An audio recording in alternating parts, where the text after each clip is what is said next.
我的妈！今天这个片子直接把我的头看裂开了，强烈建议纳入年度离谱剧情大赏。故事的开场就给我来了一记当头炮。女主月月的亲爹为了抵掉欠下黑道大哥江爷的8000万巨款，想出了一个绝子的妙计，给自家闺女下药，送去给江爷玩仙人跳。我直接一个好家伙，古有提婴救父，今有亲爹卖女。年度我哭死父爱系列，这位老哥必须高低整个提名。咱爹的计划是啥子呢？等江爷和闺女进入正题，他就破门而入，抓住证据，到时候8000万一笔勾销，江爷还得进去唱铁窗泪。我寻思这计划逻辑闭环了属于是，但接下来这一幕直接震撼我一整年。被下了药的月月看着眼前这个帅哥江爷，圣母心突然开始疯狂营业，他一边哭着道歉，一边觉得自己白睡了人家，还要讹人家8000万，简直禽兽不如。我特么也惊呆了，姐啊，你现在是受害者啊喂，你搁这儿跟绑匪共情上了。就在月月内心上演年度伦理大戏的时候，药效上来了。然而你以为接下来是不可描述的强制剧情吗？不，我们的江爷此时此刻仿佛一个纯情小白花，面对主动的女主，他竟然还表现出了一丝丝羞涩和无辜。事后月月看着沉睡的傻白甜江爷，内心充满了愧疚，觉得这么好看的男孩子就这么被自己这个女流氓给糟蹋了。买卖不成仁义在，不能让我爹的计谋得逞。说完提上裤子就要跑路。看到这里，我以为我看的是什么女霸总的 YY 网文，直到江爷睁开了眼，去哪啊？不一起洗个澡，这一句话直接给我干懵了。原来江爷早就晓得这是个局，他不仅没中计，反手还把女主他爹给绑了。好家伙，我以为他是个青铜，没想到是个王者，搁这将计就计，反向开大呢。他拿着女主爹下药的证据一顿疯狂输出，质问他啷个能拿亲闺女干这种事。江爷表示8000万算个啥子，我就是缠他身子。我觉得他物超所值，我绷不住了，这操作骚得我眼泪直流，这才是真正的神级演技，堪称影帝附体。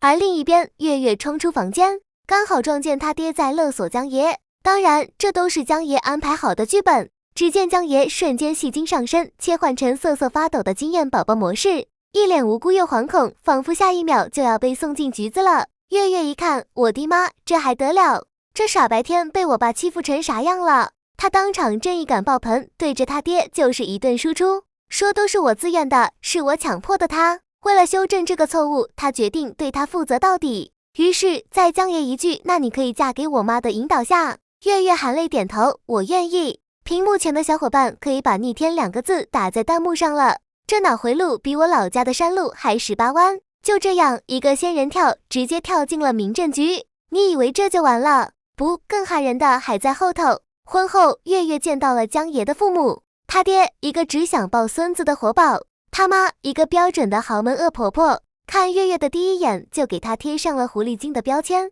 嫌她腰太细生不了娃。第二天一大早，婆婆就在院子里放着最炫民族风跳广场舞，试图用噪音 debuff 把月月吵醒。结果江爷直接护妻模式全开，让他妈没事就去上班或者去遛狗，留一条不过瘾就留100条，反正别吵他老婆睡觉。他妈气得当场 emo， 说儿子娶了媳妇忘了娘，还偷偷调查月月，发现他有个出国的前男友顾文，更是认定了月月水性杨花。然而我们运筹帷幄的江总怎么可能不知道这点事？原来他早就和月月有一段渊源，当年他还是个小混混，被人围殴，是路过的月月拔刀相助，一顿神龙摆尾，力拔山兮，打得小混混哭爹喊娘。那一刻江爷就被丘比特的 AK47 射中了。懂的都懂，所谓的一见钟情本质就是见色起意。就在婆婆准备拿前男友大做文章时，这个叫顾文的下头男真的回国了，还给月月发短信约见面。江爷这边直接预判了他的预判，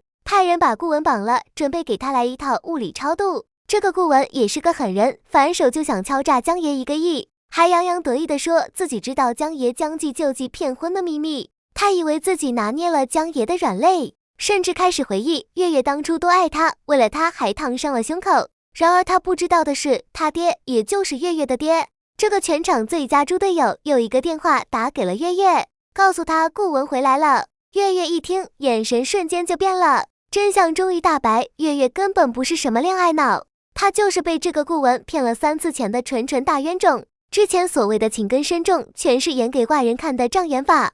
此刻他提着刀就杀到了现场，看着被绑着的顾文，冷冷一笑。天堂有路你不走，地狱无门你非要开会员硬闯。好家伙，原来女主才是隐藏最深的那个大佬。这一次，她要亲自清理门户，踢爆这个渣男的蛋。